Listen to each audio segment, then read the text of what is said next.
这是个非常神奇的悬疑推理故事，拿回一堆荣誉，包括推理界的明珠乱步奖，但这些反倒不足为奇。最稀奇的是，这个故事还把我国的法学大家罗翔老师这个超级理性派都看得热泪盈眶，倾心推荐。那这故事到底讲了啥，有这么大魅力的？这男人就是一切的开始，一个犯人李四，10年前入室抢劫，砍死了一对老夫妻，被法院判处死刑。而我们的任务就是帮这个死刑犯洗脱罪名。在李四被处死前3个月，一个神秘富豪出钱委托律师帮李四翻案，因为李四丧失了案发前后的所有记忆，极有可能是无辜的。起先律师也不想接，但无奈富豪给的实在太多，上千万酬劳，换你干不干？于是律师委托了朋友帮忙查案，一个狱警老南，而老南也找了个搭档，一个犯人纯一，曾因过失杀人被判了2年，家中为了赔偿已负债累累。到这儿，咱们的队友就全部到位了。但律师还是想提醒大家，这案子想翻案确实非常难，你得做好心理准备。案情是这样的：10年前的夏天，一对夫妻在回家路上看到了车祸重伤的李四，因为没手机，夫妻俩只能赶回家打电话，但一进屋却发现家中老父老母脑壳都被人劈碎了，银行卡、存折、签名章全都不翼而飞。警方稍作调查，便将怀疑的目光投向了李四，因为从他身上发现了死者的血和银行卡。虽然没找到凶器和其他物件，但警方还是认定李四就是杀人凶手。一个更重要的原因是，李四本就是个盗窃前科犯，而那男性死者就是李四的社会监护人。啥意思呢？他们国家规定，假释出狱的犯人一定要向志愿者担任的社会监护人定期报告情况，如果监护人发觉假释犯思想行为不对劲，是可以再把人送回监狱的。于是警方就明白了，指定是李四这小子怕有回去坐牢，所以杀人抢劫一气呵成，只是逃跑路上遭了车祸。但李四却拒不认罪，强烈表示自己失忆了，不记得那天的事。虽然说的像模像样，但最终还是被判了死刑。毕竟不是你，还能有谁呢？听完律师的叙述，气氛有些沉默，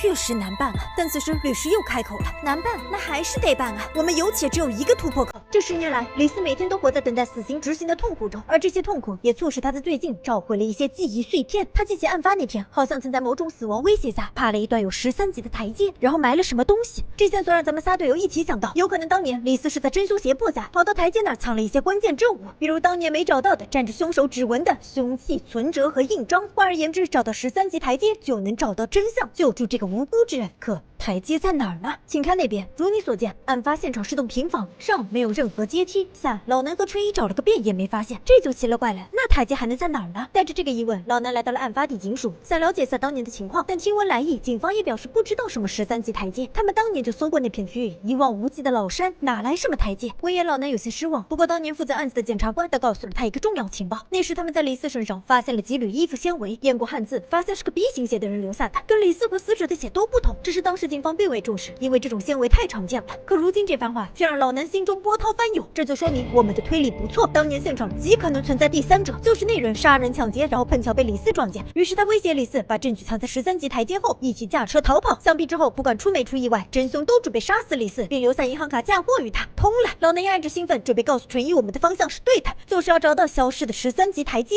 而此时的纯一似乎正因晕车蹲坐在地，老南唤他上车，但临走仿佛听到警察嘟囔了一句：“纯一好面熟啊。”可老南没多想，立刻找来了一张地图，说出了自己的推理。这个范围应当就是李四当年被真凶威胁藏证据的区域，也就是我们要找的13级阶梯所在区域。次日，两人便火速在山上展开了寻找，但恼人的是，数十天调查下来，竟无一丝一毫发现，案子又僵住了。而此时离李四被处死仅剩2个月，但这节骨眼上，纯一还要去办另一件事，向他的监护人复命。别忘了，他也刚假释出狱，他的监护人要求他去向被害者家属道歉。不过也正因这个契机，叫之后的纯一找到了案件的全新突破口。其实不久前，纯一就找到了被害者家，就在这个小镇。张老三，一个激光模型厂老板，他的儿子张三就是被纯一杀死的。2年前在东京一个酒吧，张三这小混混不知发什么神经，主动找纯一挑衅，然后于争执中被纯一推倒在地，后脑重伤不治而亡。也因此纯一被判了2年。纯一本以为张老三会对他拳打脚踢，但没想到竟然还会给他倒上一杯热茶。也许是看在他家变卖家产赔了张家7000万的份上吧，纯一虽然心中五味杂陈，但还是得老老实实向监护人复命。也正是在那时，无意中从监护人口中得知，原来一个监护人可以监护好几个假释犯，这让纯一想到，有没有可能当年的杀人犯就是死者监护的另一个犯人呢？找到他一样能破案。这个猜想得到了老南的肯定，因为老南查到当年丢失的存折至今没被人取过钱。换而言之，凶手可能并非冲着钱来的，只是苦于监护人资料都是保密的，该怎么查呢？或许你也有思路了，找死者的熟人问问先。辗转之下，两人来到了当地一所豪华酒店，酒店老板王老五就是被害老夫妻的朋友。巧的是，他同时也是当年死囚李四的老板，还为李四出庭做过辩护，也因此听闻两人来意，配合得非常常积极。但可惜王老五虽然知道死者当了10来年监护人，可具体监护个谁就不清楚了。只晓得确实有个跟李斯同期被监护的犯人就住在隔壁市的某地，线索虽然模糊，但有总比没的好。两人即刻出发，准备去寻人。不曾想连日的蹲守下来，还真有了发现。老南注意到了一个穿西装的人，一口断定此人坐过牢，极可能就是我们的目标。为啥呢？纯一不解。老南说，因为那人穿西服穿西裤，却不佩戴手表。他当了这么多年狱警，很清楚犯人出狱后最忌讳的就是戴手表，这会让他们想到手铐。果然上门一问，好消息，找对人了。此人吴二果真便是另一个监护对象。但坏消息是，当年案发时他有完美的不在场证明，血型也不是他们要找的 B 型。这下两人又沉默了。不过此时吴二却神神秘秘来了句：“你们不如去查查死者的遗产吧。”这啥意思啊？吴二不愿再说。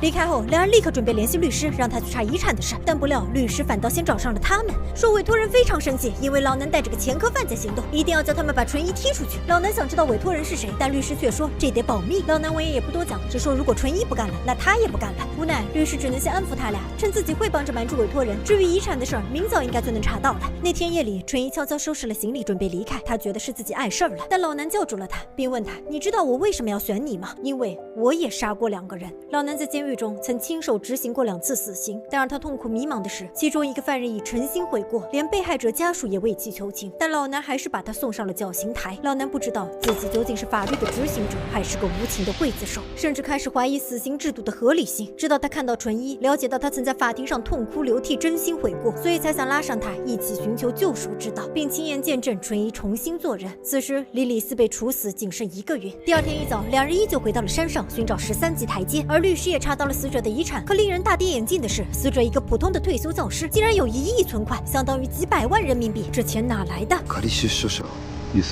纯一缓缓开口分析道：“当时吴二提到遗产，就是在暗示我们那个死者一直在敲诈被监护者，不给钱就直接把人再送回监狱去，所以凶手才会把存折藏好。他真正怕的是存折上的转账记录会暴露自己的身份，那感情好，直接去银行查记录啊。但遗憾的是，律师表示这是公民隐私，他无权查看。不过纯一的推理还是让案子迎来了重大突破。老南也难得开怀畅饮了一杯，但他对面的纯一却似乎并不开心，话也不说，单也不买，就这么走了，这让老南颇感异样。这时他恍惚的记忆中忽然闪烁出那个顶人的话，纯一好眼熟啊！一团阴云卷上了老南的心头。次日清早，他找到那名警察打听情况，而从警察口中，老南也得知了一件令人汗毛倒竖的事。警察记起来纯一是谁了。10年前，他曾见过纯一，就在他们这地儿。当时还有个女孩精神恍惚，像受了巨大的刺激，而纯一胳膊上还有道很深的伤口。问他俩咋回事，他俩就说高中生暑假来这旅游的，不小心摔了。但最可疑的是，纯一身上还有10万元大钞。然而家长来接人时却说只给过他5万。那天是几号？警察想了想，1991年8月29日晚，那天也正是李四抢劫杀人的日子。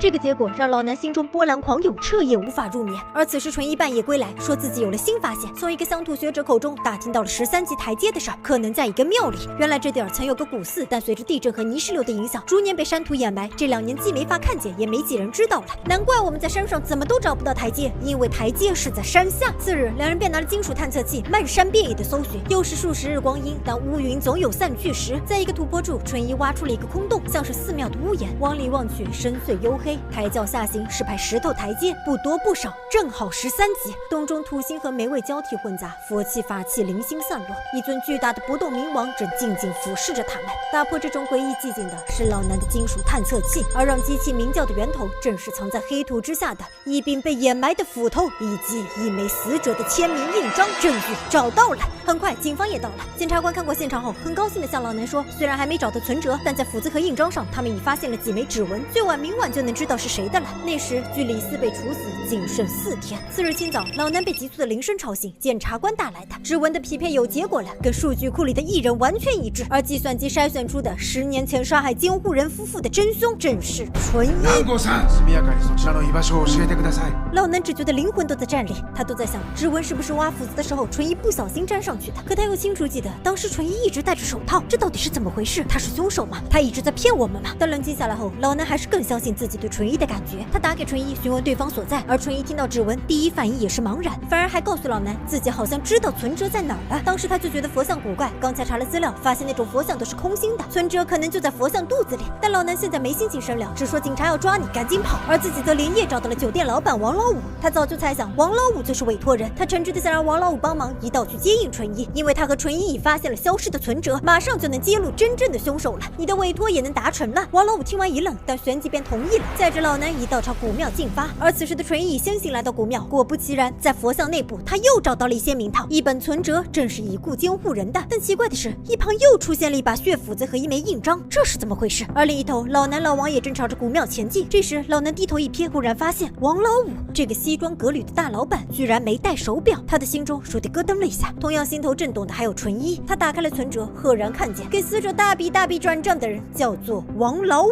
至此，双线收束，大家都明白了，王老五才是当年的杀人真凶。老南心中暗叫不妙，他把王老五引到了错误的地点，准备择机而动。但王老五的袭击比他预想的快很多。厮打中，王老五也承认了罪行。原来他年轻时曾杀了2个把他家逼上绝路的高利贷者，因此坐了14年牢。出来后一直老老实实做人。可那个恶毒的监护人知道他的前科后，便以毁掉他的一切为志，开始了疯狂的敲诈勒索。于是王老五杀了他们，但不巧被李四撞见，因而发生了接下来的事。没有销毁存折，就是怕哪天东窗事发，还能拿来争取减刑。但现在王老五必须再次执起屠刀，杀掉所有知道真相的人。万幸老南好歹也是个警察，缠斗之中他勒住了王老五的脖子，死死勒住，直到这世界静的只剩下女声。而另一边的纯一正看着血斧头和印章发愣，如果这才是证物的话，那先前发现的有他指纹的斧子和印章又是怎么回事？突然他的身后有动静传来，转过头去看到的是张满带仇恨的脸，张老三。明白了，那一瞬间纯一全都明白了，委托他们查案的从来就不是什么王老五，一直就是张老三。这次的委托也从来不是为了帮李四脱罪，从始至终就是一场为了把纯一送上绞刑架的阴谋。是啊，张老三也承认了，当年他一直不服法院的判决，凭什么纯一杀了他儿子才被判2年？于是这2年间，张老三一直暗中调查纯一。在得知10年前李四杀人案那晚，纯一也在此地时，一个计划应运而出。启动计划的契机就是李四回想起来13级台阶的事。作为这的老居民，他儿时便知古庙的存在，于是张老三伪造了沾着纯一指纹的斧子和印章，悄悄藏在了台阶下。印章怎么来的？纯一也想通了，张老三是做激光造型的，伪造个假图章轻而易举。但指纹又是怎么来的？还记得吗？纯一当时去上门谢罪，张老三给他倒了杯茶，为的就是让纯一留下指纹，然后再移花接木完成嫁祸。也因此他会强烈要求律师让纯一退出调查，毕竟哪有犯人会自己调查自己呢？不过现在说这些都没有意义了，既然他的计划已被纯一识破，那么他只能亲手完成这场人诛。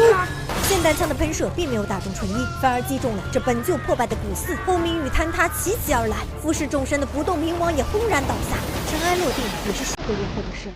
纯一没死，住院了，这些人也都迎来了自己应有的结局。老南也因杀人遭到了起诉，不过他心里最大的疙瘩并非这个，而是10年前纯一究竟遭遇了什么。纯一的自述也正是最让人唏嘘的部分。纯一告诉老南自己很歉疚，因为他一直在骗老南。老南以为纯一是真心悔过，所以才拉他组队，但实际上纯一从没觉得对不起被害人，一丝一毫都没有，并且他说他也不是过失杀人，而是蓄意谋杀。10年前，他跟女友暑假出去旅游，在那儿他认识了张三，本来以为是个热情好客的本地人，但谁知是个包藏祸心的小恶魔。在纯一他们将要离开的前夜，张三伙同一帮小混混当着纯一的面侵犯了女友，还将纯一暴打了一番，手上的伤就是这么留下的。事后张三还想封口，往纯一口袋塞了10万，便扬长而去。这件事给2人心里留下了巨大的不可抹平的创伤。女友精神崩溃了，10年间反复不断的自杀求死。纯一试过去报警，但警方说强奸罪在他们国家属于轻告罪，必须受害者自己来告，而且就算告了，张三还是未成年，法律也不会对他做出什么重罚。正是打那时起，纯一心里第一次有了杀人的念头，也对他们国家的法律产生了深深的怀疑。纯一本以为时间能抚平一切，但不料在8年后，他居然又碰到了张三。在东京一个展销会上，被隐藏起的杀意再度燃烧，熊熊不灭。于是纯一买了把刀，悄悄藏在包中，尾随张三来到酒吧。那人还是一如既往，他毁掉了别人的人生，但自己却依旧像个没事人，想杀人的眼神是藏不住的。张三跟纯一对上了，不知他是否认出了纯一，叫嚣着冲上来找茬，但纯一还没来得及掏刀子，张三便在推搡中倒地身亡。被捕后，法院看到纯一刀子包装都没拆，很快就将他定性为过失杀人。纯一流的眼泪，法官也以为是他的诚心悔过，所以只判了2年。但事实上，纯一说他只是在可怜自己、父母和女友，对杀死张三他没有任何罪恶感。所以当张老三向他寻仇时，他也没有任何责备之意。毕竟复仇心人人都有，而复仇心的另一个名字就是对失去之人的爱。但纯一的心灵并未因大仇得报而平静下来，反而陷入了更深的迷茫与困惑。欺骗法官和法律的他是恶人吗？为儿子报仇的张老三有错吗？李四没杀杀人却被判死刑，他只是流泪便被当作忏悔。他们的法律是否公允，死刑又是否合理？人在以正义的名义审判他人时，正义又是否存在普遍标准？纯一心里有太多